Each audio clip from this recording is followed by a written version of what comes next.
Everyone, Stefano Creatini here. Today we are going to be checking out my farm. It's been 12 years in the making.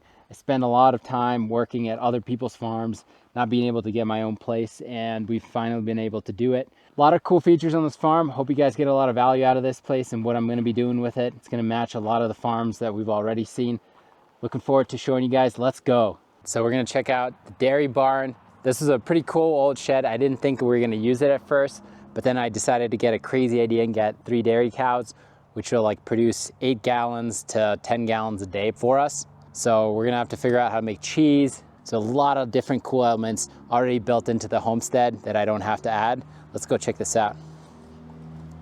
So we're here inside the barn, and this is what they used to milk the cows back way in the day. I'm learning a lot about dairy, so I'm not gonna pretend I'm an expert, but you basically put the head of the cow in through these slats, lock them in place, milk them, and then this whole area is designed to shoot out the manure out the side, so it makes easier cleaning, and you're not in the elements when you're milking the cow.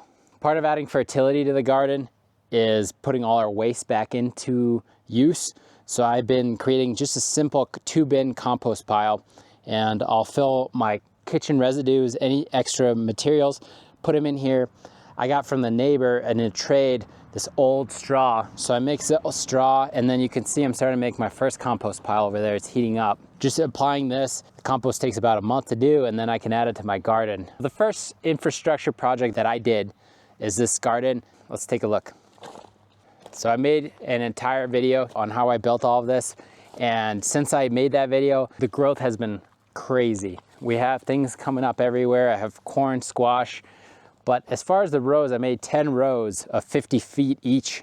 So I have onions and raspberries on the further side, 3 rows of potatoes, which are like high calorie crops. And then you have squash grown in with 2 different types of corn.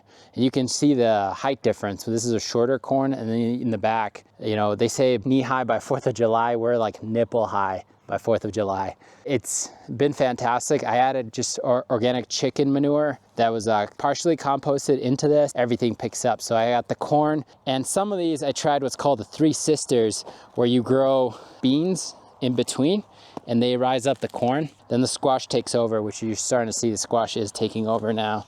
The bottom layer, weeds just don't have a chance. We'll get corn, a lot of high energy crops, squash, pumpkins, things to store over the winter. And so then the last rows are made up out of tomatoes, which I got the starts from a neighbor in a trade, and some sunflowers, cut gardens, and then a little bit more onions. And then on the outside, I planted hardy kiwi to give us a little cover crop growing over the fencing. Look at the Swiss chard. I don't eat that much of this Swiss chard, but the cows love it. Just like how beautiful that is, just lush, just growing all organic, just treating the soil right. This year I tilled it. Next year I'm not gonna till anymore. This is just the first year to set it up. I'm gonna throw it for the cow area. So I have a 12-minute video explaining how I did all of this from scratch. All of this was done with hand tools like a broad fork, shovel, and a wheelbarrow. Anybody can build something like this. It's only 50 by 60 feet in dimensions. This whole thing cost me less than $2,000, and most of it was in the fencing to keep the deer out. So pretty affordable if you know where to look and use local supplies. So this is the beginnings of our food forest. Doesn't look like much because they're all little twigs coming out of the ground, but in 5 to 10 years, just this little section right here is gonna produce so much fruit. This is all a family needs. I have like 3 pawpaws here, and then I planted like 6 plums, and then I planted a few apples, a few pears, mulberries, 2 quinces, and then I have supporting shrubs that are nitrogen fixing. So I have like autumn olives that are like fruit producing, sea berries in between here mixed. This will just create a canopy right next to the house that will just feed us, give us everything we need every year. You know, it's an excess abundance. I'm gonna produce way more fruit trees, but that's the whole premise of permaculture, is having abundance you can share with your neighbors. This weekend, we went to go pick cherries off a friend. They had 4 cherry trees, and 4 families couldn't pick enough cherries to make a dent on those trees. We all got 60 plus pounds of cherries, and it made such a impact on me. It's like, okay, this is what abundance is sharing. You know, the guy only had 4 cherry trees, and each family took at least 60 pounds of cherries. And then this will continue once I can get the game fencing, and that's the biggest thing. Deer will attack these. But next spring, This is gonna be the start of my food forest. I'm gonna plant maybe 200 to 400 trees in this acre, densely planted here, and it's gonna be fantastic. We have contour, and you might be able to hear the water barely coming in, but I have irrigation coming from the mountain. So this is where my irrigation begins. We had a good wet year, so building swales, I can capture that water, store it, put it into use on a hillside, and the fruit trees will use that water all season long. So this is the old area of the homestead where they had chickens. They had 2 coops, don't know why. Maybe they had ducks and chickens in one. And here was the chicken run. It's like in disrepair. So I'm still trying to figure out if I am going to take these down and sell them, create my own mobile coop so I can move fertility of the chickens everywhere. If you're gonna spend money on expensive feed, might as well have them poop where you want them and create lush pastures or vibrant trees. You can see these are plums that probably just came from seedlings. So let's see if we can even see some little plums forming here. Yeah, here we go. So I'll let you guys know if they're any good. They're not ready. Tiny little plums. For like 12 years, when I first learned about permaculture, I always wanted to get my own place. And the only place I could manage it was farming for other people. I sold them on the dream of permaculture. I never was able to establish what I really wanted. And it took me 12 years to get this place from the beginning. 3 years ago, I was almost even broke too.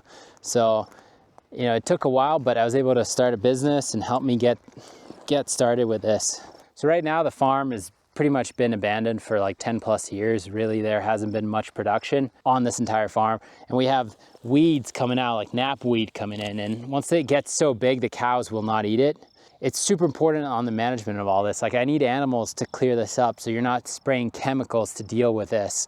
And then if you're not dealing with it, it'll grow. You need to use different types of grazing. I have my neighbor with 40 cows, and this is the 3rd time he's come here, and they've eaten the knapweed down all the way down. And in the first year, starting to see a reduction in weeds. They're not coming back up, and then you're starting to see way more alfalfa come up everywhere. So it's pretty awesome management style. So this pond you see here is spring fed year round. Water comes from the mountains, goes down into the ground, and comes back out.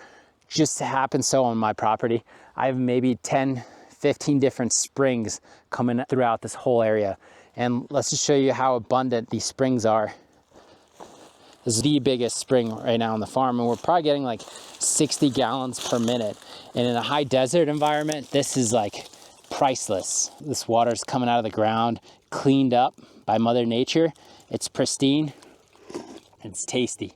So what makes this whole farm wet in this high desert are those mountains behind us. In the wintertime, they'll capture all the moisture, so it condenses the cold air, and you have a lot of snowfall that stays up there. And all the way till even now, it's melting and it goes into the aquifer. And what happens here on this farm is we have a shale layer that's very shallow. So as soon as that water coming underground hits that shale layer, it pops out of the ground. So we have maybe 10, 15 springs throughout this whole farm. Some of you are thinking, oh my God, this is amazing. Well, you can actually have a problem of having too much water. So what we have to do in this farm is move the water from the wet areas and put it out into the dry land. And so what we're gonna do is use swales, move that water across the contour so it can spread out that water before it leaves the farm. And what we're gonna be able to do is convert the desert into grasslands and fruit trees.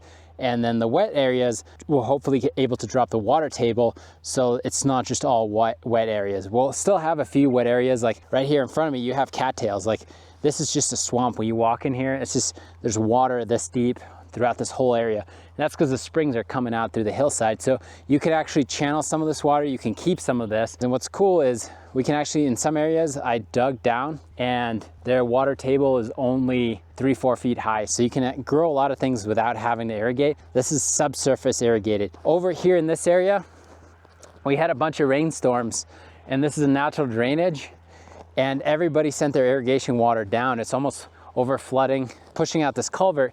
And what's unique is that if I have access to this water, which I do, I can spread it and move it into the desert area and take advantage of this water that just goes down the river. It doesn't get used by any of the farms downstream.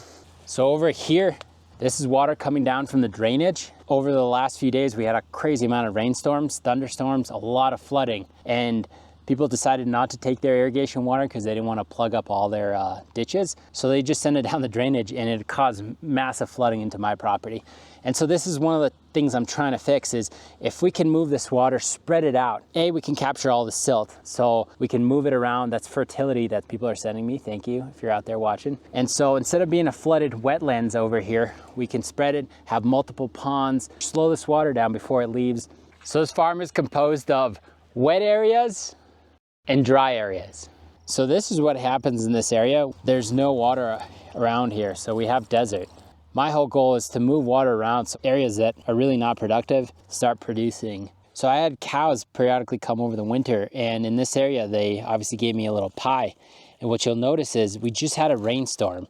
So this little patty is producing mushrooms. All this fungal network is going in to the ground, bringing life, and it's primed to all I need to do is just bring water. The big thing I request everybody that brings their cows over to graze in my place is that they don't use any toxic chemicals or dewormers, anything in their feed that would affect this. This is a really good sign. If I have this biology grown in my cow patties, and you can see we're just creating soil here. It's fantastic.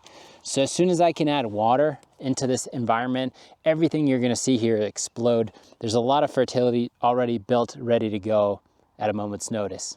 So on the dry side here, this is what it looks like in this whole area when you don't have irrigation. People are like, oh, you're not living in a high desert. It's because we're able to capture water from the mountains. Otherwise, the entire landscape would look like this. We have 9 to 13 inches of rain per year. And so you end up just getting sagebrush, and that's its own microclimate, and people can protect it and everything, but it doesn't produce calories for humans. So we got to find a balance. It's just important that we can revitalize this area to produce a harvest. Hey guys, it's bone dry out here. So one of the things, as you'll notice, as we're working our way up to the hill, there starts to be more vegetation. This tree is a Russian olive. It's a fantastic tree. People hate it. They consider it a weed. It'll only grow where there's water. So I know down here, there's water underneath it. All these shallower plants can't have access to it, but this tree only will grow where there's water underneath. So we're working our way towards water. The desert also starts having its own stages of ecology.